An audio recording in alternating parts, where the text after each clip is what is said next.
Okey, daripada sini awak boleh nampak dia akan elongate in 5' to 3' direction of mRNA. Ataupun basically dia akan elongate in 5' to 3' of coding strand. Samalah kan? Sebab ini, sorry, I was burping. So mRNA ni kan sama dengan the coding strand. Dan kita akan gunakan template strand sebagai dia punya template lah. Okay? Dan again kalau you tengok ini adalah gambar lajah yang lebih jelas macam mana boleh yang mRNA yang terbelakang yang kat belakang ni boleh terkeluar disebabkan as this RNA polymerase move along the template strand, belakang ni the point lepas dia add dia akan recoil. Bila dia recoil dia akan bercantum balik, so dia akan tolak lah this mRNA tadi terkeluar, that's why dia akan berjijiran dekat belakang ni, dia akan tinggal dekat belakang. Dan again, RNA polymerase akan move in 5' to 3' direction of elongating mRNA strip. Then dia akan add the RNA nucleotide in 3' end of the mRNA. Dia akan letak kat hujung ni. Dan kalau awak nampak dekat template strand, kalau template strand tu T, dia akan letak A. Kalau template strand tu A, dia akan letak T. Betul ke? Salah So RNA strand dia akan letak U sebab U ini adalah mewakili thymine dalam RNA. We don't have thymine in RNA but instead we have uracil. Dia ada sama struktur yang dengan thymine, cuma dia ada perbezaan, ada hydroxyl je. Okay, yang tu lebih detail lah, but then you kena faham U ni adalah T basically. Dan kalau awak nak tengok, awak tengok ni CAUCCA. So kalau dalam coding strand awak boleh jumpa ini CATCCA. Ni samalah ni. Ni adalah mirror. Awak boleh nampak, that's why dia cakap. Okay, this mRNA ni adalah basically contain the information in the coding strand sebab dia basically sama. CAUCCA ni awak nampak AAU. So patutnya dekat atas ni ada AAT dan betul lah. Adalah dekat coding strand ni AAT. CATCCA CATCCA-ATT AAT ni awak boleh nampak dia adalah sama dengan the mRNA. Alright, so basically I don't have to explain more on this, sama je. Cuma saya letak gambar rajah yang berbeza supaya awak nampak lah macam mana this process happens. Ini adalah direction of transcription in 5' to 3' direction of the mRNA. Okay, this is based on a complementary base pairing rule. Template strands allow the production of mRNA transcript because mRNA itu have the same genetic information from the coding strand, and this conserves the coding strand. Basically, dengan adanya mRNA transcript ni kita tak perlulah nak ambil coding strand ni kita gunakan dia untuk translation. Tak, kita photostat saja, kita fotokopi saja menghasilkan mRNA menggunakan template strand sebagai template, and then kita akan dapat hasil kopi yang sama dengan coding strand. So kita conserve dia. Tak perlu pun nak bawa keluar coding strand ni daripada nukleus untuk translate. Tak boleh, nanti dia akan kena potong.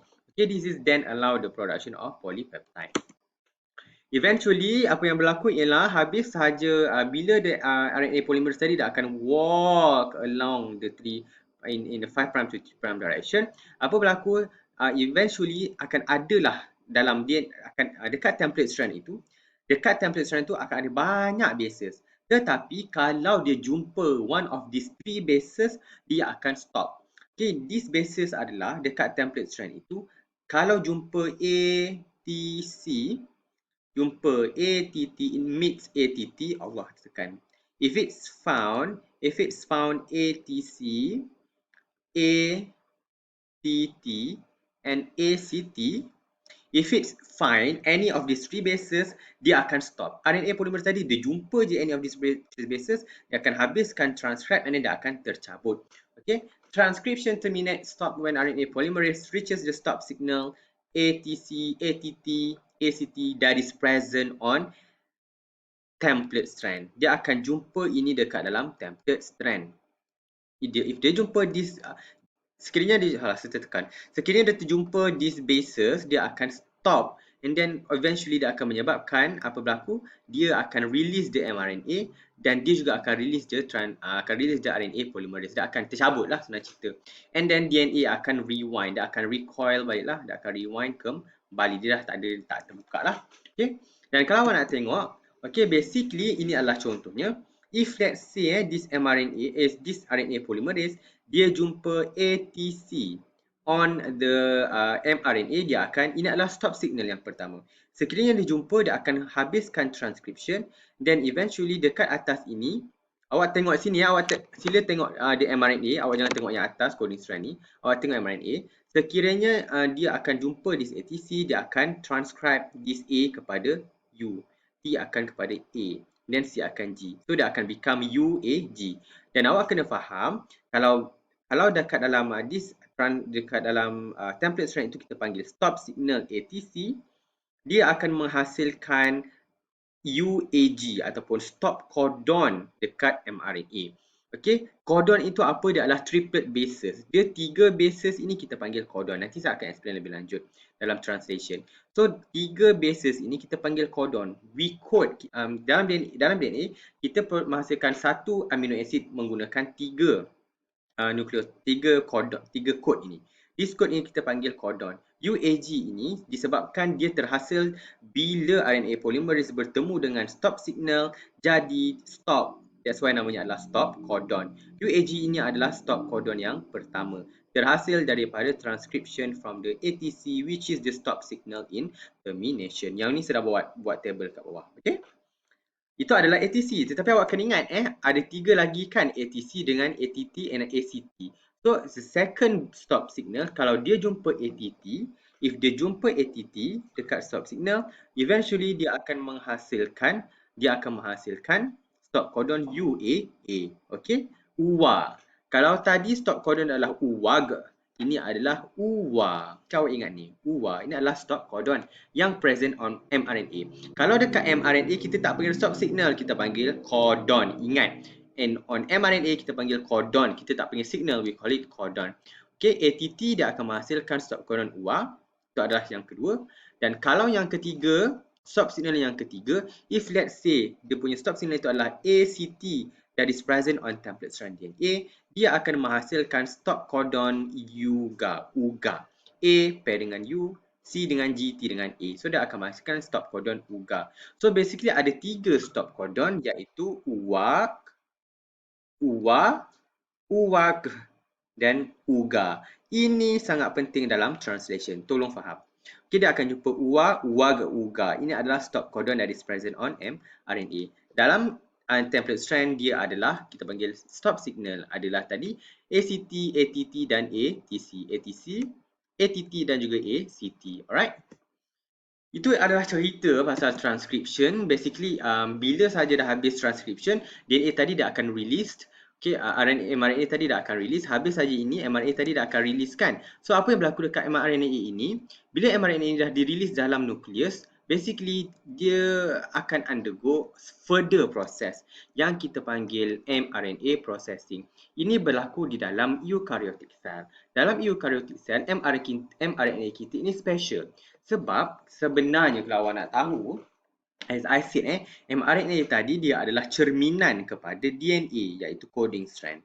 Masalah coding strand ni pula, let's say panjang ni, if let's say ada 100 meter of the let's say dan itu adalah 100 meter, hanya few meter saja yang actually ada the information of the gene. Yang itu yang kita panggil exon. Exo, awak ingat exo tu penting. Itu yang dipanggil coding sequence. Exon ini yang akan menghasilkan protein. Tetapi masalahnya sekarang, large proportion of the DNA itu adalah intron. Intron itu adalah yang tidak ada code for the DNA, yang tidak ada code for the protein. Dia tak berguna. Okay, there are 2 regions yang dipanggil, one region that will be translated exon, another region is not translated intron. Dan basically dalam ini fakta dalam DNA, if ada 100% DNA, hanya 10% saja exon. 90% itu tak berguna. That's why DNA kita itu punyalah panjang tapi banyak yang tak berguna langsung. Yang berguna adalah a few percent saja, 10% like that, which is exon. Dan masalahnya pula kalau awak nak tahu, exon ni dia bukannya exon intron, tidak. Dia kejap exon, kejap intron, kejap exon, kejap intron. So basically the regions are interspersed. Dia memang berselerak. Jadi you kena faham, kalau kita translate this mRNA kepada protein, maksudnya sekarang exon ni tadi dia akan become let's say satu protein. Exon ni become another part of protein, and this exon ketiga become part of protein. Basically dia akan masukkan protein yang pendek, protein yang truncated. kecil, tak boleh. Protein ni pula dia kena ada certain length, certain size that dia akan become functional. Jadi masalahnya sekarang, kalau intron ini tidak dibuang, protein yang dihasilkan akan in chunks. Dia akan dalam ketulan-ketulan yang tidak berguna. Tak boleh. Dia kena gabung-gabung-gabung baru kita akan become satu polypeptide yang complete. Jadi maksudnya sekarang, kita kena buang intron ini dan kita akan kena ada proses lah. Tapi kita tak boleh buang intron dalam DNA. Rosak DNA. Jadi kita buang intron yang mana? Kita buang intron daripada mRNA. Inilah yang dikatakan proses mRNA processing. Kita akan proses the pre-mRNA menghasilkan RNA yang pendek tetapi padat dengan information. Bab kata Scarlet Witch in the eukaryotic cell, the freshly transcribed RNA is called pre-mRNA, pre-messenger RNA, pre-sebelum. Kenapa? Because pre-mRNA tadi dah akan undergo RNA processing including splicing. Apa yang dia splice? So basically, habis saja DNA tadi kita transcribe, kita akan dapat RNA yang ada cerminan kepada DNA, coding sequence of DNA. Tetapi kita tak boleh buang intron daripada DNA, rosak. Okey, tak boleh. Memang itu adalah dia punya that is the actual phase of the DNA. Memang we cannot change it, otherwise dia akan become rosak and kita akan problem lah. So, tetapi daripada situ kita modify lah photostat itu tadi. Dengan cara apa? Basically kita akan ada this exon 1 sama kan? Exon 1, exon 2 dengan exon 3. What happen is that kita ada intron yang panjang. Apa yang kita boleh buat adalah untuk menghasilkan mRNA yang cantik, yang functional, kita buang intron, we remove the intron and we join the exon together. Ini yang kita panggil mRNA splicing, okay? Where introns are removed and exons are rejoined to form this what we call mRNA ataupun mRNA. Yang ni dah processed mRNA. Now kita akan dapat walaupun mRNA ini pendek tetapi padat dengan information, it packs with information, the genes to produce protein. Okay. After that, this mRNA akan ada lagi satu proses yang kita panggil addition of 5' cap and poly A tail. So basically lepas saja kita splice, we remove the intron and we join the exon. Basically kita akan tutup, kita akan pakaikan dia topi. Okey, kita akan pakaikan topi dekat 5' cap yang kita panggil 5' cap dan kita akan pakaikan dia kasut. Tapi kasut ni adalah poly A tail, dia adalah basis of A. Ini adalah tail, ekor yang ada panjang AAA. So basically kita pakaikan dia helmet dan kita pakaikan dia safety boot.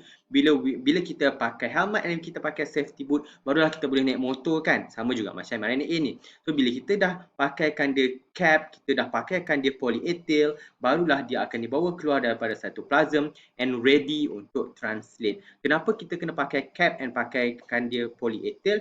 Sebab ini akan protect the mRNA daripada dipotong oleh enzim yang kita panggil RNase.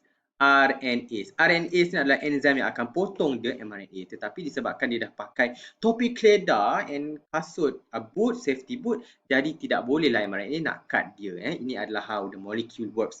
And after that dia akan dibawa keluar daripada nukleus, masuklah ke dalam cytoplasm and ready to be translated. Okay? And now mRNA is ready to be translated. Awak kena faham daripada RNA tadi, again RNA yang dihasilkan mempunyai awal-awal pre-mRNA banyak sangat intron, which is part of DNA yang tak berguna, tak menghasilkan protein pun, tak ada content information pun. So kita buang, kita gabung the exon together, kita gabung the exon together menghasilkan satu mRNA yang compact tetapi packed with information, and then kita pakaikan dia this 5' cap, topi keleda, dan kita pakaikan dia poly A tail. A ni adalah basis A, which is safety boot dia, barulah kita bawa keluar from the nucleus and ready to be translated. Okay?